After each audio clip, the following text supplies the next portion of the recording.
সেখানে যে অশ্লীলতা হয় সেটাকে সর্বপ্রথম বন্ধ করা উচিত মোবাইল এবং টিভিতে।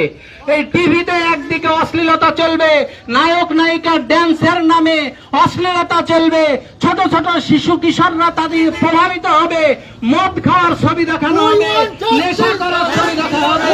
এটা হতে পারে না। আজকের আমরা নদীডাঙ্গার এই জায়গা থেকে দাবি করছি, গোটা ভারতবর্ষে আইন করে মদকে নিষিদ্ধ করতে হবে। গোটা ভারতবর্ষে আইন করে পতিতালয় নিষিদ্ধ করতে হবে। সেন্সর বোর্ডে যারা আছে, সিনেমার যখন আপনারা বৈধতা দেন, আপনারা দেখেন না কেন যে ওই সিনেমাগুলি অশ্লীল?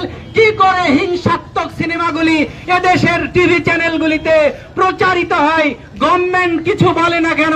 সেই বিষয়ে কিন্তু আমাদেরকে সোচ্চার হতে হবে। আমরা যদি